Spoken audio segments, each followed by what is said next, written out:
We like to believe we are creatures of reason, guided by arguments that make sense.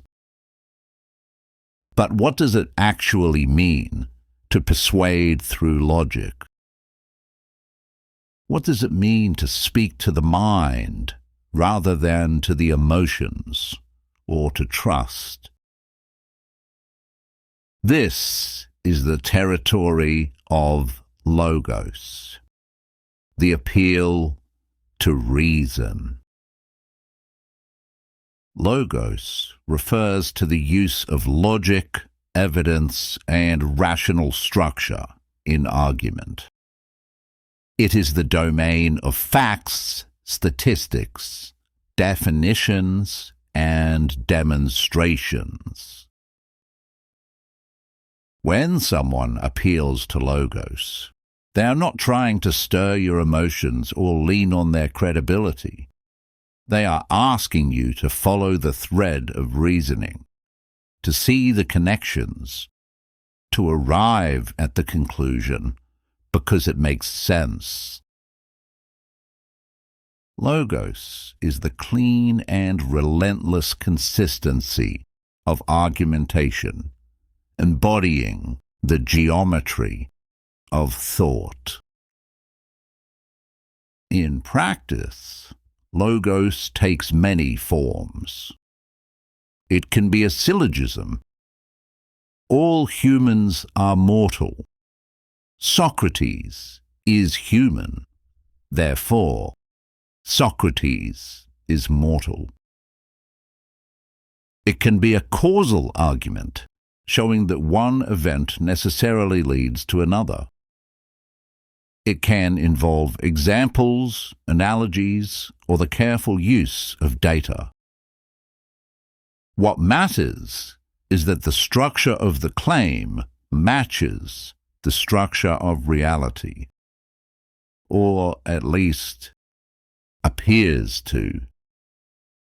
But logos is not always enough on its own. A purely logical argument can be ignored if the audience does not trust the speaker or feel the urgency of the issue. This is why Aristotle considered persuasion a matter of balance. Without logos, arguments lack grounding, but without ethos and pathos, they often lack force. Yet logos also has its dangers. Logical fallacies, errors in reasoning, can make a claim appear rational when it is not. Statistics can be misrepresented. Even the most carefully designed argument can fail if it does not connect with human experience.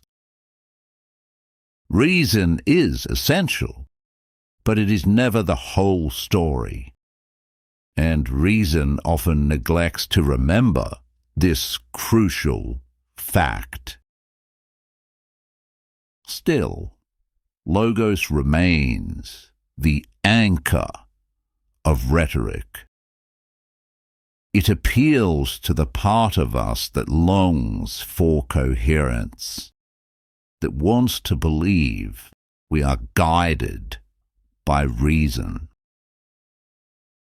It gives structure to persuasion and allows arguments to be examined, tested, and debated. It is the faculty that helps us to learn. And in a world where misinformation is abundant and mere rhetoric is everywhere, the appeal to logos is not just one technique among others. It is the safeguard that lets us separate real persuasion from manipulation. Logos alone does not guarantee victory, but without it, persuasion becomes only a performance. Logos gives us the tools to test, to examine, to resist, to doubt. And, in that sense, it isn't just a way of convincing others. It's a safeguard against being too easily convinced ourselves.